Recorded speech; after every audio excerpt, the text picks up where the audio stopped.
What is going on, guys? I am here with the man, the myth, the legend, Evan Andrews over here, one of our coaches, our very own at Master Filmmaker. What's up, Evan? How are you, man? Man, I'm doing most excellent today. A Bill and Ted reference there, but most excellent day today. I got my walk in the morning, and I'm feeling Let's great. go. So Let's go, man. ready to hit it. This is our first ever live. So if anybody has any questions or comments, drop them below and we will answer them. But today we're going to talk about how to grow your video business in 2024. Evan, you've been with us. You started as a client, right? And like Yep. you've been with us for a couple years now. I guess tell us a little bit about kind of your journey up to this point and like some of the things you've learned along the way up to this point. Right. So I think what I have learned the most of is how marketing really is like a foundation point of anybody's business. Yep. Right. Like we preach a lot about you can only the referrals and all that stuff and the networking things that only get you so far. But when you're trying to break past a certain mold, you have to learn how to generate conversations and generate interest in what it is that you do. And it's something that I severely, I think, underestimated for the longest part of my journey prior to Master Filmmaker. Yep. And then going through Master Filmmaker and just learning all of the different, ways in which you can go about marketing yourself. There's a lot of different things that you can do. And what's crazy is that I still learn new ones almost every day, I feel like. So Yeah. that's the crazy part about it. Well, I think the funny thing is like we all kind of started as videographers, video business owners, and like we really understood how to create amazing content. But I think one place where a lot of people kind of like fall short, and like myself included, is like how does that content actually help the business get a result, right? And I think that's where we kind of fall off into this thing. We're like, well, I'm just going to give the content to them and then they'll figure it out. But at the end of the day, we have to help facilitate that. Otherwise, we become less valuable at the end of the day, No, I agree with you wholeheartedly.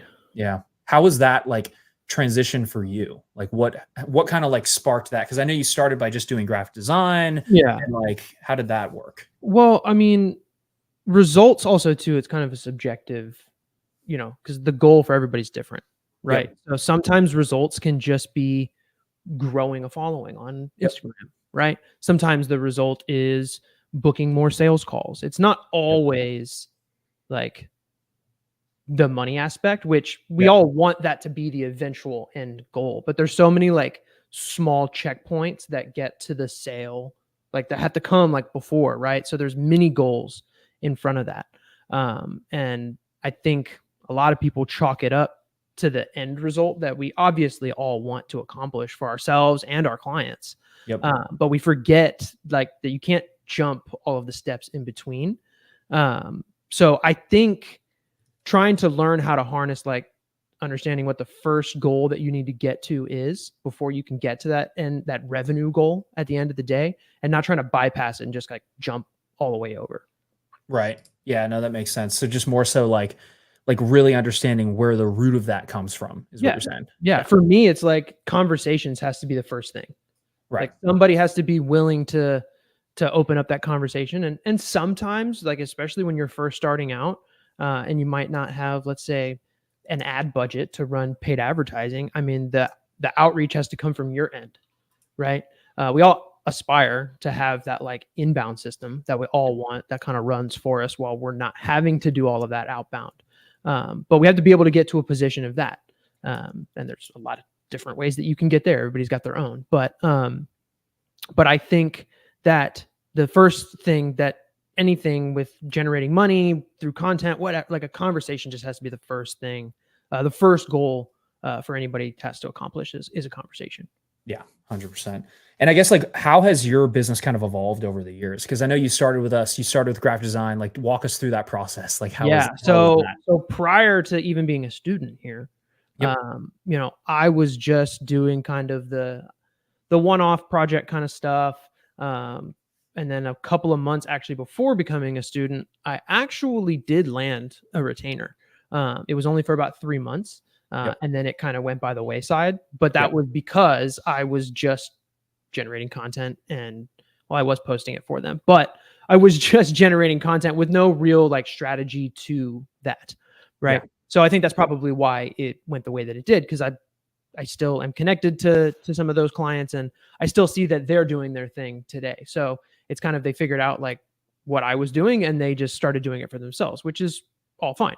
That's more on my side, where I needed to take it one step further and show them more than what they were, we were currently doing. Yeah. But going from that to then learning like all of the language, honestly, it's really a lot about language, Like marketing language, or what? Yeah, like marketing language in terms of like how to speak to somebody's pain points, right? Like, what problem are we solving? Where we talk to a lot of clients coming to the program, they're like, they're not necessarily always clear about what problem they're actually solving. And that's a huge part of this. If you don't know what problem you're solving, it's not you're creating videos. It's what problem am I solving and what am I alleviating for the client? Because at the end of the day, they're not paying you to just create content. They're paying you to alleviate a problem for them. That's true. Right. And going back to like what I said before, I mean, the problem could just be the lack of social engagement. Yep. That problem, again, doesn't have to be always a monetary problem that you're solving. It will eventually be solved through the steps in between. But, being clear on that is definitely of utmost importance for sure. 100%. Let's talk about pricing a little bit. Like, how has your pricing evolved? How's your mindset around pricing evolved over the past couple of years? Yeah. Which you're probably like, oh boy. So it's definitely sometimes even still a roller coaster for me. Like, I have definitely raised my baseline.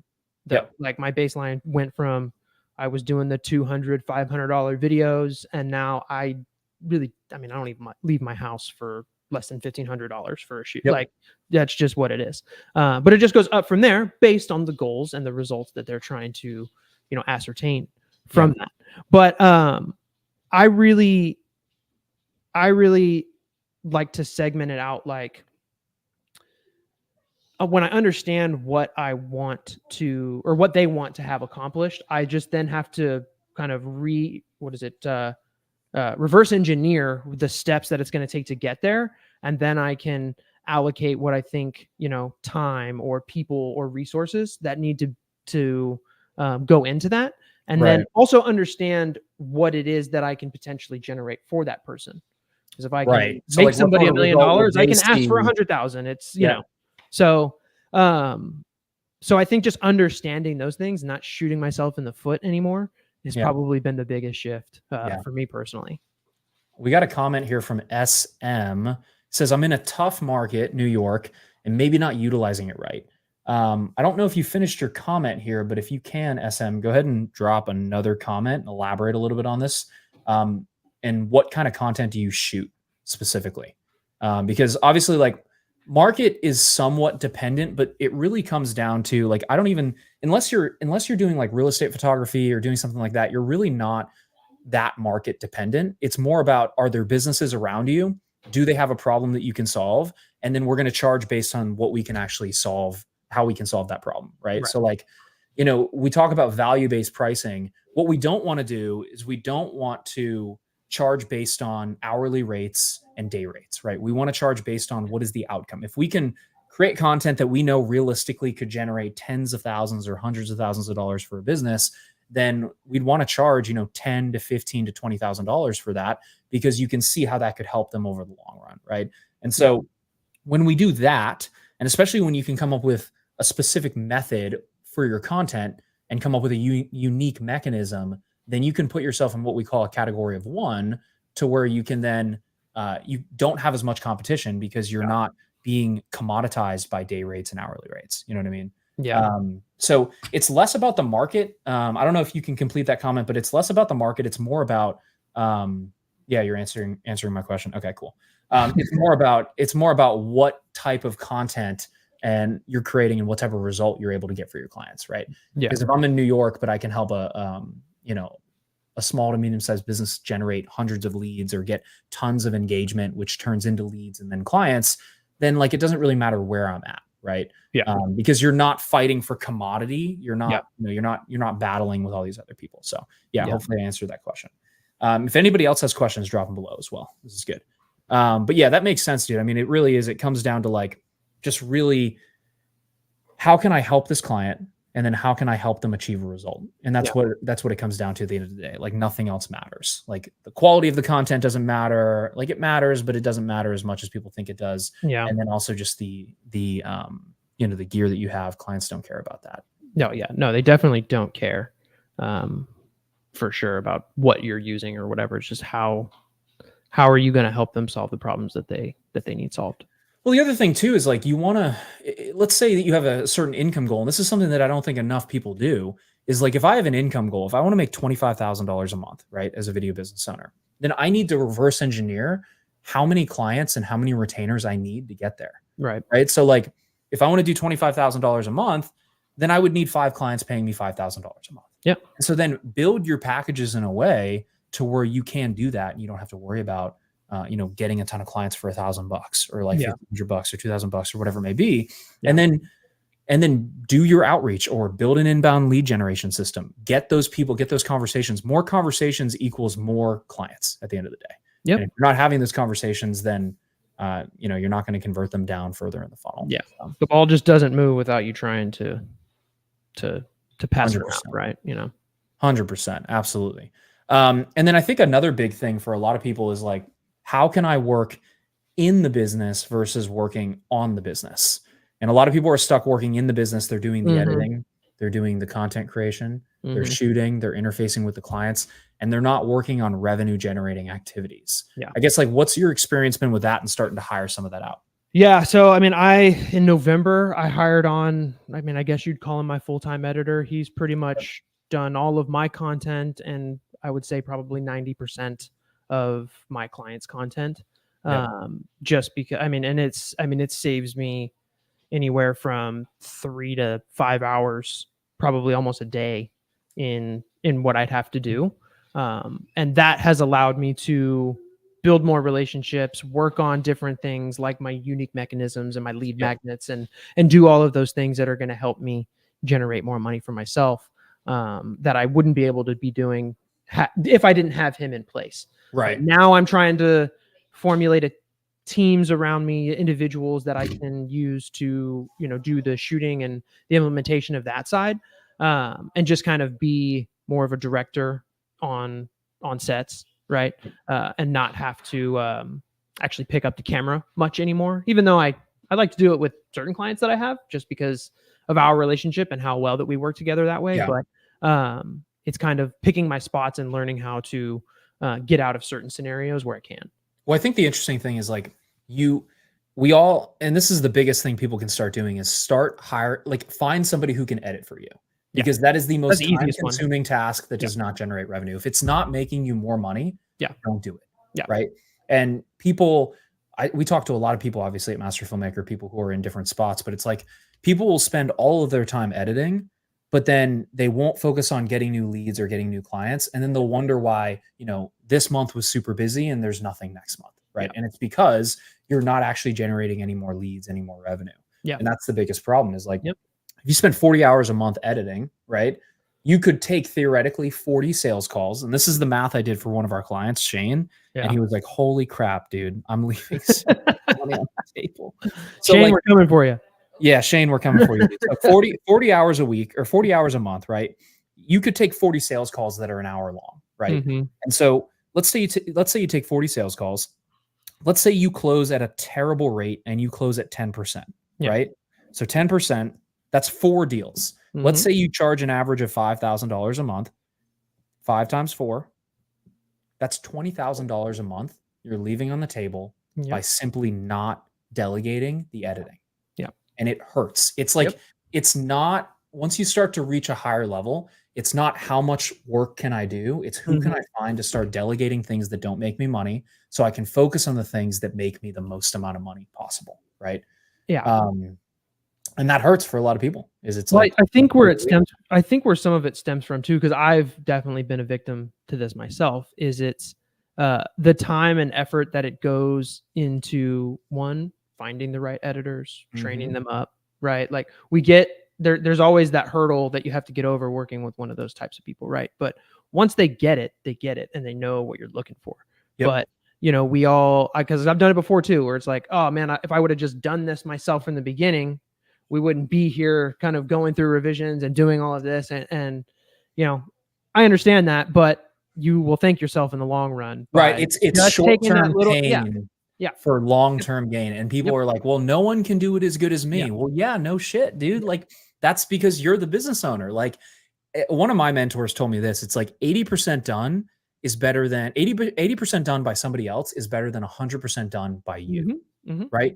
And $1 million and $10 million businesses are not built on $10 tasks. Yeah. So like, if you're it even comes down to some of the things when you start hitting 15, 20, $30,000 a month, like look at your personal life as well. Are you mowing the lawn every day or every week? Like, are you going in? Like, I do Instacart, right? Because I literally Instacarted before this live because it's like, I want to get people doing that stuff because like, I'm not going to the store, dude. Like my wife is out, like she's doing her thing.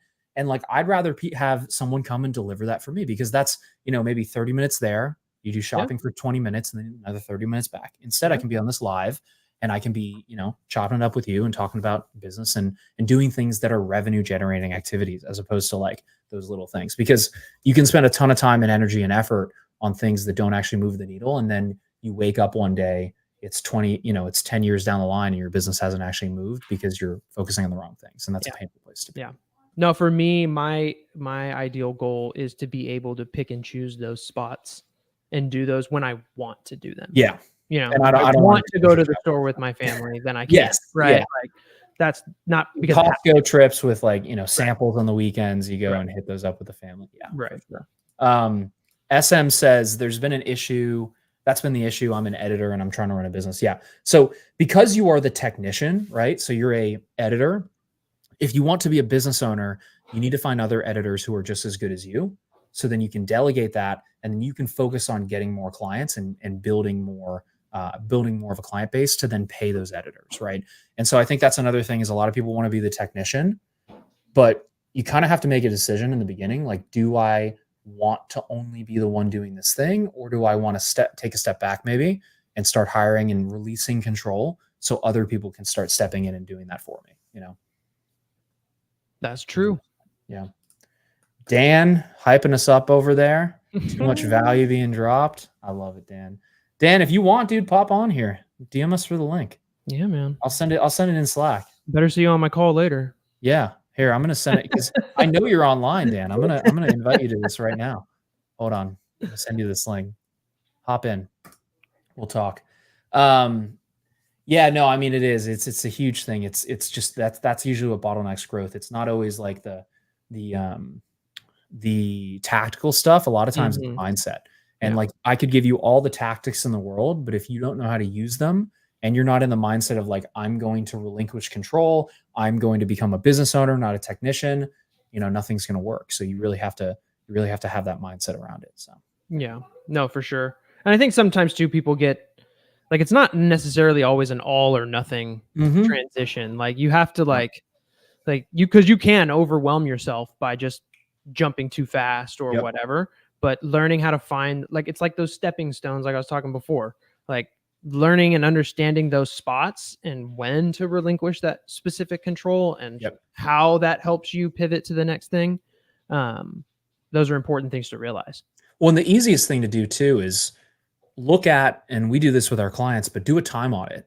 And so you rank all the things you're doing in a day. How much time is it taking you? And then you rank it by how much money does it cost to outsource that thing? Because like, I know some people are like, well, I can't hire somebody for that yet. It's like, that's fine. But you look at all the things that you're doing, you rank it by the amount of money it costs, and then you rank it by, is it revenue generating or is it not revenue generating? Right. And if it's not, then you find a way to outsource that and bring other people in. Right. So that's what you want to look at is like, start there.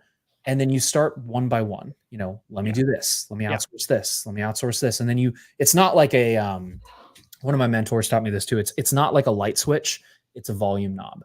And so you slowly volume people in. Right. You start bringing them in and they can start taking over and doing that. So that makes a lot of sense. Yeah, for sure, dude. Any other major takeaways? I don't know if Dan's hopping on with us today. I don't know if he is either. No, I mean, I think, I kind of alluded to it, but like, learning and understanding like your messaging is like the biggest thing, because a lot of people think that their message is just going to be like we do this for you, and there's the man of the hour. Man, But you're repping my brand more than I'm repping. Oh, my is this brand. a- Hold I on, had hold no on. idea. fun fact, Eric. I never There got we a hat. go. You didn't get a hat? Oh, dude, Never. I'll ship you one. Oh, I'll ship you one. I'll get you a hoodie too. Hold on. Oh, I there we got- go. I wear nice. hoodies in the summertime, so that's fine. Got the hoodies here too. Yeah, I need to get some like master filmmaker bathing suits or something, like swim trunks. Oh, Yeah. yeah. Dan, dude, I love your setup, dude. It looks Thanks, so clean. So clean. Yeah, we're just talking about like mindset around hiring out. Like any major takeaways. Also, for everyone who doesn't know, Dan's in our program as well and is one of our coaches on sales, and he is killing it in there. But yeah, any major takeaways on like just like delegating and hiring out? Yeah, I mean, for sure the editing. I mean, you were just talking about Shane and like how, if he basically losing $20,000 on the table, Yeah. leaving it on the table. I think his was like 300 a year or something yeah. like that. Yeah, it's crazy. That's wild. I haven't edited a video in like a year. Wow. Yeah. So I've done, like little things in here for like the ads, Right. But as far as client fulfillment goes, I haven't done it in a year. So That's I'm wild, dude. thank you, man. Thanks, guys. Yeah, dude, we're just trying to get you out of the business. Yeah. And then like any major takeaways for you, because like obviously we're still growing, we're still learning new things, but like from kind of when you started to where you are now, like what are some of those like maybe one or two things that you've really learned over that timeline? Yeah, no, for sure. I mean, how much time do we have really? We have like 5-10 minutes here. So no. But definitely sales. I mean, I was just lacking with the sales, and I mean, I picked it up fast, and the reason why is because I really practiced it. Yeah, you know? you did. And you and Ethan really helped me with that, with the role playing, the mocks. And I was doing it with everyone. That's why you asked me to come on, because I was just, hey, like actually messaging everyone, like, hey, like, do you want to do like a mock and call? Because I have a sales meeting, and I just want to make sure I get this right. And that's the number one thing that's like that for me personally that was lacking. I know other people too. It's just having those uncomfortable, conversations, talking about money, handling objections, handling concerns, triage calls, like, and I don't want to go too deep into it, but all of that is really taken care of, and it's we make sure that people are set up so that way they can succeed, with the system that we have here. So yeah, man, that's the number one thing, sales. Yeah, I mean, sales is, because you can get leads, you can get calls, but if you don't know how to convert those into opportunities, I guess what's been your biggest takeaway within the sales process as far as like your own journey up to this point? I think for me, just having the ability to actively listen to leads and prospects, like a lot of the times, especially in sales, like you have a script or you have an outline, and that's all you pay attention to. And you have to realize that these are people. You have to understand the challenges, the struggles that they're going through in their business to really make a bigger impact. And so that's the biggest thing that I learned too, is just listening. My wife thinks I'm a bad listener, but I disagree now. You're like the bank account doesn't say so, but yeah, right. No, it is. It's true. It's like it really just comes down to active listening. If you can listen and you can understand, you can really understand what somebody's problem is, then it's a lot easier to obviously turn that into solving their problem, diagnosing their problem, and then turning that into a deal from there. It really is. It's really just active listening at the end of the day. Yeah. For sure. Sorry, my dog's going crazy here. But yeah, man, I love it. And obviously you work with lawyers, you work with law firms. Any kind of like takeaways within the sales process when it comes to working with lawyers specifically? Yeah, I mean, lawyers are very direct. So, when it comes to just reaching out to them, they appreciate just like the directness of it. And then for lawyers too, I know with my business, like I have everything streamlined, right? And you guys have helped me with that. So having the onboarding organized, my Monday boards, client journey, activation points. Yeah, and I just did a client testimonial. I got a case study from him, and he told me in that case study that like that's the thing that he loves about my business is that everything is organized, extremely professional. And one of the takeaways he said is that, like, if you're another lawyer considering working with Sacktown Video with my business, really maximize the time that you have with them, because Sattown Video, like, we're going to maximize our time with you too. So just being super organized, I think that's like the number one thing with working with lawyers. Yeah. And also understanding your activation points, right? So it's Yeah. like, and for anybody who doesn't know what an activation point is, it's like usually you have 2 to 3 of them in your offer, right? So like, hey, we're going to create content for you. Activation point number 1 might be, we give you the scripts, you approve them. Number 2 might be that we shoot the content. And number 3 is that we deliver it and then we either schedule it for you or we give it to you so then you can approve it. And I think what a lot of people kind of lack sometimes is, I think, just having A, really good customer service, and B, trying to get them through that those activation points as quickly as possible. Because if you can shorten that time of like when they pay you to when they get value, then they're going to stick with you for a lot longer. And I think sometimes, we've all bought something or paid for something or paid for a service, and like it took forever to get it. You kind of lose interest in that period. And so the quicker you can give them something of value, the better it is, and the happier they are. And obviously that shows with you, because didn't you take, it was like someone, what did they buy initially and then they upsold to like another package? What were yeah. I mean, it's funny. Now looking back at it and listening to the call, I'm like, I probably could have sold them on the bigger package, but it's one of those things where you're always improving in your sales. But he first went in with my my basic package, just the standard one, and that was like around 15,000. And then after the 3rd month, he was like, dude, let's keep going, man. And so he went up to my elite package. So what's your base and what's your elite, if you don't mind me asking? Yeah. My base is 15,000. And then the middle package, which is most of my clients they pick, that one's 27,000. And then the elite package is 48. I love it. So you started with 15 and then upgraded to 48 after that? Exactly. That's how you maximize that LTV too, dude. It's like you went from 15K to whatever 15K plus 48 is. I don't have my calculator on me. Yeah. What is that? It's 63. Yeah. So it's like if every client can be worth 63 grand for you, you're unstoppable. And like you can just get as many clients as you want. And you don't have to get that many clients to make the amount of money that you want to make at the end of the day too. Yeah. And just getting them in the door. I mean, I'm very confident that my standard package, the 15,000, will give them results, right? Yep. And so like just getting them through the door, even if it's just that smaller package, like, oh man, like they experience it, they see it, they love it, and like, okay, cool. Well, let's keep going. And they're like, all right, cool. So yeah. I love it, dude. Well, any final takeaways? We'll wrap up here. Anybody else have any questions? If you have them, drop in the comments. We're going to be leaving here in 10, 15 seconds here. But Evan, Dan, anything on your end? No. Get your messaging clear.